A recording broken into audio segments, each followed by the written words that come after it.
Welcome to the Super Memory for Schools program. My name is Hong Ying. Today I will be with you for a lesson in the 10th grade English program, which is Unit 11, National Parks.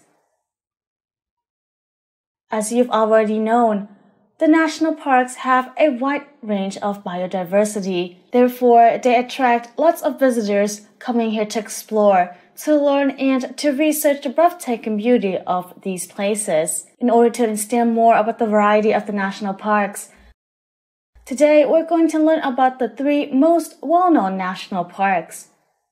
First of all is the Cup Phuong National Park in Vietnam. The second one is the Nairobi National Park in Kenya. And the last one is Everglades National Park in the USA. First of all, let's learn some new words in the reading text. Cup Phuong National Park is located 160 kilometers southwest of Hanoi. The first word that we have to learn about is locate. The word located is stressed on the second syllable. After that, we have the noun location. I have an example. They located the headquarters in Swindon. Next, we have the word establish, and then we have the word establishment. I have an example. The committee was established in 1912. Next, we'll move on to the next paragraph, Nairobi National Park. The first word is survival.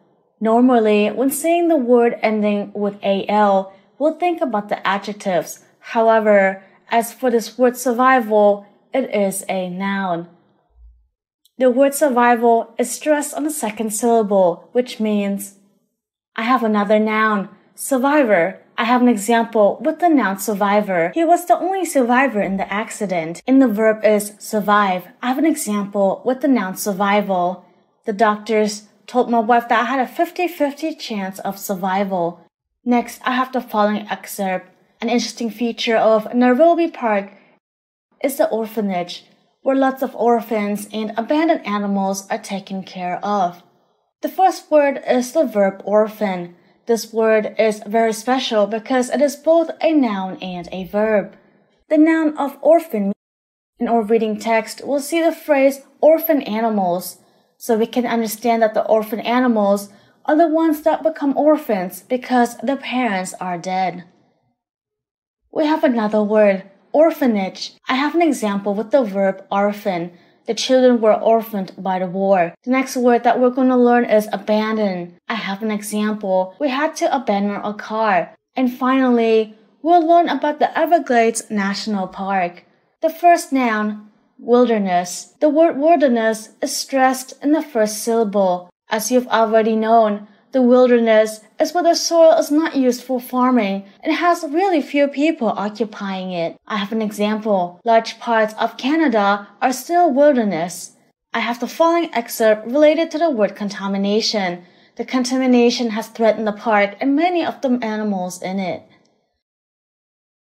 The word contamination is stressed in the fourth syllable, which means, as you've already known, the contamination from the water, air, and waste is heavily affecting the life of human, as well as other beings all over the world. Here is the word family of the word contamination. The first one is the verb contaminate, next one is the noun contaminant, and the final one is the adjective contaminated.